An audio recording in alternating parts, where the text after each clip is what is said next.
Welcome back. اچھا بخاری صاحب، اب جس طرح سے آپ گروپ بندی کی بھی بات کر رہے تھے، پاکستان تحریک انصاف میں پہلے ایک پارٹی کے اندر گروپ بندی تھی، اب بہنیں بیوی یہ بھی انوالو ہو گئی ہیں تو مزید گروپ بندی سامنے نظر آ رہی ہے. اب کتنے احتجاج پہلے کیے آپ نے، جلسے جلوس کیے جو بہت بری طرح ناکام ہوئے. اب ایک فائنل کارڈ جس کو کہا جا رہا ہے کہ اب یہ تحریک جو ہے سول نافرمانی کی وہ شروع کی جائے گی، اور وہ بھی کوئی پتہ نہیں ہے کہ وہ کس طرح سے آگے بڑھتی ہے. بخاری صاحب، اب 9 مئی اور 26 نومبر کی ہم بات بھی کر رہے تھے کہ سب الگ الگ فگر بتا رہے ہیں کہ ہمارے اتنے لوگ گمشدہ ہیں، اتنے لوگ ہلاک ہو گئے ہیں. تو بخاری صاحب، آپ کو کیا لگتا ہے کہ جوڈیشل کمیشن والی بات بھی پی ٹی آئی کر رہی ہے کہ جوڈیشل کمیشن بنایا جائے، پراپر اس کی انویسٹیگیشن ہو کہ 9 مئی کو کیا ہوا اور 26 نومبر کو جو واقعات پیش آئے اس کی کیا سچائی ہے تاکہ سب کے سامنے آ سکے؟ جس تواتر سے وہ جوڈیشل کمیشن بنانے کا مطالبہ کر رہے ہیں نا، مجھے لگتا ہے ایسے ہوگا کہ فیملی میں اگر کسی پی ٹی آئی کے لوگوں کو کوئی جھگڑا ہوگا تو اس کے لیے بھی جوڈیشل کمیشن ہی بنے گا. مطلب کہنے کا یہ ہے کہ جو حقائق جوڈیشل کمیشن وہاں بنتا ہے جہاں فیکٹ فائنڈنگ کرنی ہو، جہاں شواہد نہ ہو، جہاں ثبوت نہ ہو. مطلب 9 مئی کے حوالے سے اگر ان کو شواہد چاہیے تو میں ان کی عقل کا ماتم 4 دفعہ کرنے کے لیے تیار ہوں. واسطے آپ اپنے کیسز لڑیں، یہ آپ کا حق ہے کہ آپ ثابت کریں کہ جناب حکومت غلط کہہ رہی ہے، لیکن اتنے بڑے بڑے فتاوے جاری کرنے کے بعد پھر آپ کو شرم بھی نہیں آتی. سب سے بڑی جو حیران کن بات ہے وہ یہ ہے. دیکھیے، جیسا میں نے کہا، جس پارٹی اس لیے بانی پی ٹی آئی کے پاس اس وقت جو موسٹ امپورٹنٹ کام کرنے کا ہے، چاہے وہ بائی ورچوئل کریں، ورچوئل طریقے سے کریں، چاہے وہ اپنے ذاتی حوالوں سے پیغام دے کے کریں، وہ ہے پارٹی کے اندر دھڑے بندی کو ختم کرنا. اگر ان کی پارٹی کی دھڑے بندی ختم نہ ہوئی، پارٹی پہلے جب تقسیم ہوئی تھی 3 گروپوں میں، آپ کو یاد ہے، بالکل تب بھی پارٹی کی تباہی ہوئی تھی، ووٹ بینک کی بھی تباہی ہوئی تھی. اور اب جو دھڑے بن گئے ہوئے ہیں، وکیل سمجھتے ہیں کہ ان جو سیاسی لیڈر ہیں انہوں نے ہمیں نہیں چھوڑنا، جو ایک بنیادی تصاد ہے. کیونکہ یہ تو یعنی یہ تو کوالیفائی فصلی بٹیروں میں بھی نہیں کرتے، یہ تو پیراٹروپرز ہیں جو لینڈ ہوئے. چونکہ بانی نے مقدمے لڑوانے تھے اس لیے ان کو عہدے دے دیے، تو وہ سمجھتے ہیں پارٹی ان کی ہو گئی ہے. یہ ایسے نہیں ہوگا. جو foremost thing, I am a humble student of history, میں صرف مشورہ دے سکتا ہوں، I am nobody to impose it. وہ یہ ہے کہ بانی کو چاہیے کہ پارٹی کے اندر سے دھڑے بازی ختم کرے، تبھی ان کی جو نیگوشیٹنگ سٹرینتھ ہے وہ سٹرونگ ہوگی اور وہ حکومت کے سامنے بیٹھیں گے in a position of strength. Party اگر بکرنگ اگر جاری رہے گی، پارٹی اسی طرح گروپوں میں بکھرتی رہے گی، تو جو ان کی نیگوشیٹنگ سٹرینتھ ہے وہ کمپرومائز ہوگی اور کچھ بھی نہیں ہوگا. بہت بڑی بڑی پارٹیاں جو ہیں، آپ نے دیکھا کیا ہوا عوامی لیگ کا بنگلہ دیش میں، آپ نے دیکھا ماضی میں کیا ہوا تھا پیپلز پارٹی کا، بالکل آپ نے دیکھا ماضی میں کیا ہوا تھا نون لیگ کا بھی.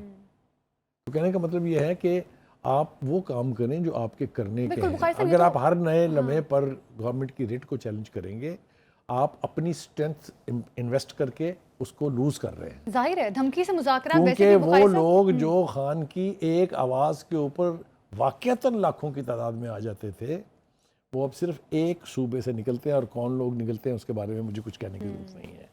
ٹھیک ہے. اچھا بخاری صاحب، آپ جس طرح سے بات بھی کر رہے ہیں، مذاکرات کی بات بھی کرتے ہیں آپ، پھر آپ کہتے ہیں دھمکی بھی لگاتے ہیں کہ اگر آپ یہ نہیں کریں گے تو ہم یہ کریں گے. 24 نومبر کا احتجاج، تب بھی یہ کہا گیا کہ ہم احتجاج کریں گے، بانی پی ٹی آئی کو رہا کرو نہیں تو ہم احتجاج کریں گے. اب سول نافرمانی والی تحریک، ایک طرف آپ کہہ رہے ہیں ہم مذاکرات کریں ہم سے، دوسری جانب آپ کہہ رہے ہیں کہ ہم ایک تحریک چلانے کے لیے بھی تیار ہیں. تو کبھی بھی دھمکی سے مذاکرات تو نہیں ہو سکتے، یہ تو ایک فیکٹ ہے. میں اس کا آپ کو نتیجہ بتاتا ہوں کیا ہوا ہے، ان دھمکیوں کا نتیجہ کیا نکلا ہے.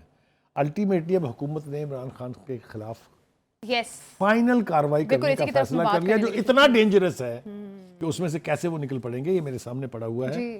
وفاقی حکومت کی خصوصی کمپلینٹ پر ایف آئی اے نے کارروائی کی ہے اور کیس مکمل کر کے آلموسٹ وہ یعنی لانچ ہونے والا ہے. کیوں مشکلات بڑھا رہے ہیں خان صاحب کی خدا کے واسطے؟ یہ چھوٹے چھوٹے لوگ جو پارٹی کے اندر اس وقت لیڈر بن گئے ہیں بونے قد بڑے دکھائی دینے کی ہر کوشش کرتے ہیں، وہ اس کے لیے دائرہ تنگ کر رہے ہیں. مجھے وایوواڈا کی ان باتوں پہ یقین کرنے پہ میں مجبور ہو جاتا ہوں کہ وہ کہتے ہیں کہ ان کی اپنی پارٹی کے لوگ، وہ تو بیگم صاحبہ کا بھی نام لیتے ہیں، لیکن وہ کہتے ہیں کہ ان کے ارد گرد ایسے لوگ ہیں جو کمپرومائزڈ ہیں اور جو بانی پی ٹی آئی کی سیاست نہیں، اس کی زندگی ختم کرنے کے درپے ہیں.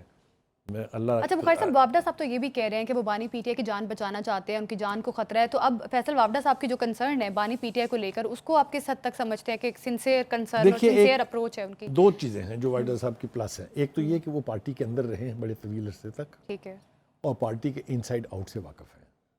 وہ ٹیمپرامنٹ جانتے ہیں بانی پی ٹی آئی کا کیا ہے, کیا وہ کہہ سکتے ہیں, کیا وہ نہیں کہہ سکتے. دوسری بات یہ ہے کہ ان کے اسٹیبلشمنٹ سے بڑے ڈیپ روٹڈ, بڑے اسٹرانگ تعلقات ہیں. تو ووڈا is not one individual now, he is a man with lot of information and with lot of backing and support. تو میں ان کو ان کی کہی ہوئی بات کو پھینکنے کے لیے اس لیے تیار نہیں ہوں کہ پچھلے 4-5 مہینوں میں انہوں نے جو کہا وہ ویسے ہی ہوا ہے. انہوں نے کہا تھا نا کہ یہ مار پڑے گی ان کو اسلام آباد میں, جی ان کو پڑا تھا نا, اس نے کہا تھا نا کہ یہ بھاگ جائیں گے. جو بات اس نے کہی تھی 24 نومبر والی, ایک ایک بات پوری ہوئی ہے. تو مطلب کہنے کا یہ کہ وی شوڈ ٹیک ووڈا سیریسلی, بیکاز اس کے پاس اسٹرینتھ بھی ہے اور اس کے پاس انفارمیشن بھی ہے. تو بانی پی ٹی آئی کی جان کو خطرہ کس سے ہے, کس طرف وہ اشارہ اس نے کر تو رہے ہیں؟ نام لے بہنوں لیا. سے, اس نے کہا بیوی, ایک تو پارٹی بیوی کے سے؟ وہ لوگ جو کمپرومائزڈ ہیں, اور دوسرا جو سب سے بڑا کلپریٹ ہے وہ ان کے نزدیک, میں اس کو بالکل بھی یعنی کیا کہیں سبسٹینشیٹ نہیں کر رہا ہوں, ان کے نزدیک ان کی بیگم صاحبہ ہے.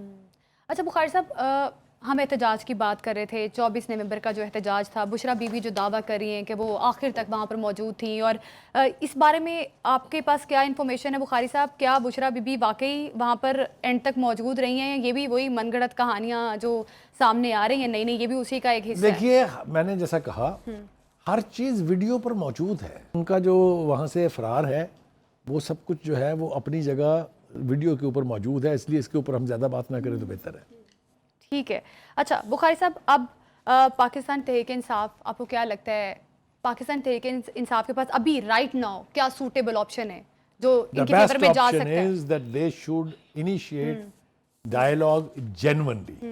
اس کے علاوہ کوئی چارہ نہیں ہے. ڈائلاگ کس سے کرے؟ حکومت سے کرے, اسٹیبلشمنٹ سے کرے؟ کیونکہ حکومت سے دیکھیں, اسٹیبلشمنٹ نے ان کے ساتھ براہ راست بات نہیں کرنی ہے. اچھا, دوسری بات یہ ہے کہ بات آپ کو جب حکومت ہی سے کرنی ہے تو پھر آپ اس کے اندر اپنے آپ کو یعنی انا کا مسئلہ نہ بنائیں. Don't make it a issue of your prestige, اور اس کے لیے آپ کو مذاکرات کا راستہ اختیار کرنا پڑے گا.